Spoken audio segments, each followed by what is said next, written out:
Bwana, mambo ni vipi? Mambo ni aje mwana Hot Data 24 na mwana New Trending. Issue ambayo imetufikia muda huu ni issue ambayo ni ya ndani kweli kweli na inahusu wasanii kutokea hapa 255, nikimzungumzia Diamond Platnumz lakini pia na Zuchu. Kumekuwa kuna mgogoro mkubwa sana katikati yao, Zuchu akiweza kudai kwamba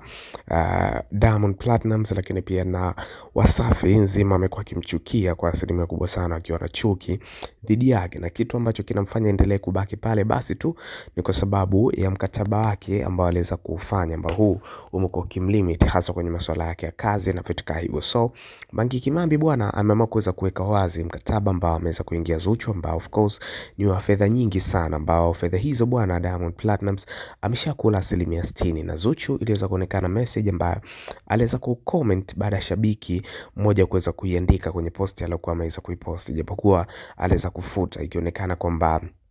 shabiki aliweza kugundua ya kwamba Diamond Platnumz na Wasafi kiujumla ni kama vile wanamuunderrate sana Zuchu, kiasi cha kwamba inaonekana hata Diamond Platnumz